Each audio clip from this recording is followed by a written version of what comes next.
Good morning, my wild and beautiful friends. I'm so glad you're here. Today, we're talking kale. This hearty and nutritious green is so delicious. You just have to know the right way to cook it. So today, I'm going to share with you my most favorite way to eat kale.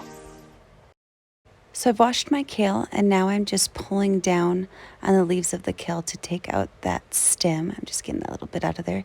So just push down with your fingers and you can take them all off really easily. Then I'm going to break them up into kind of large bite-sized bits. I'm going to take our stems and throw them in our compost. And then we're going to start cooking them. So while we're prepping our kale leaves, I've got a large frying pan on medium heat. It's just dry. We're going to throw in all of our greens and then give them a little spray of olive oil and toss them around with our hands before they get too hot.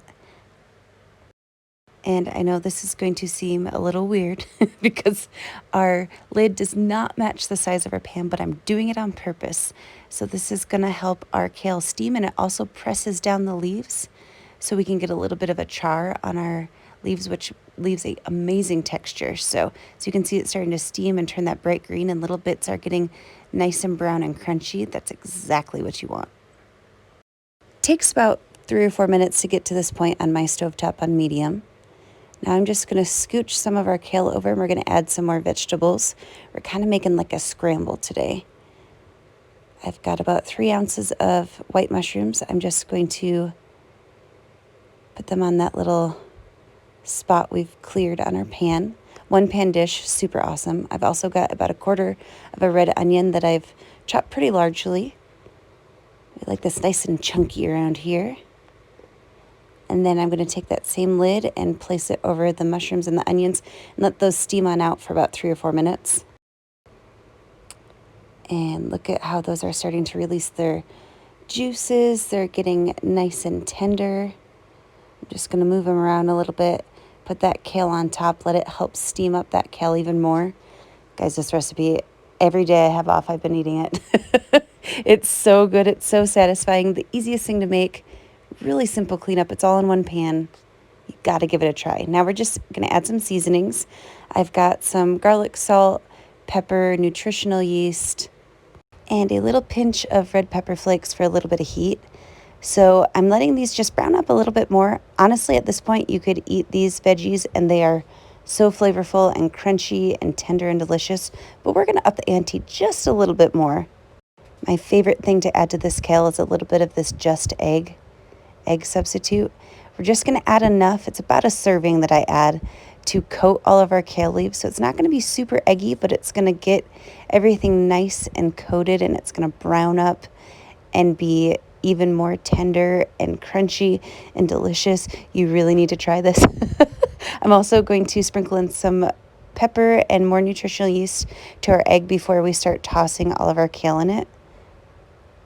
We're just going to keep tossing and coating until our egg is cooked.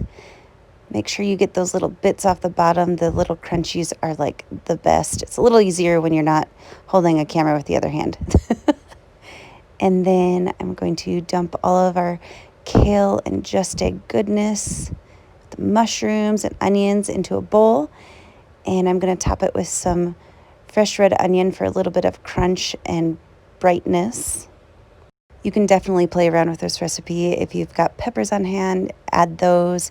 If you want to add some squash or zucchini, that would be really awesome as well. I just love the combination of garlic, kale, mushroom, onion, and this just egg. It's so good. I've also made a really simple tahini dressing. It's just got tahini, lemon juice, and a bit of water to thin it out. And this is going to give a bit of creaminess to our scramble here. It's so good. This scramble is amazing on its own. It's also really good with a tortilla, but my favorite way to eat it is on some wheat toast. So I'm just gonna stick that on in there and we will be good to go. And there you have it, my most favorite way to eat kale, cooked in less than 10 minutes and in just 1 pan. Can't go wrong. Thank you so much for watching, guys. Let me know what you think of this recipe. I'd love to hear your favorite ways to eat kale. I'm always down for another way to get these greens in my body. I can't wait to talk to you soon. Cheers.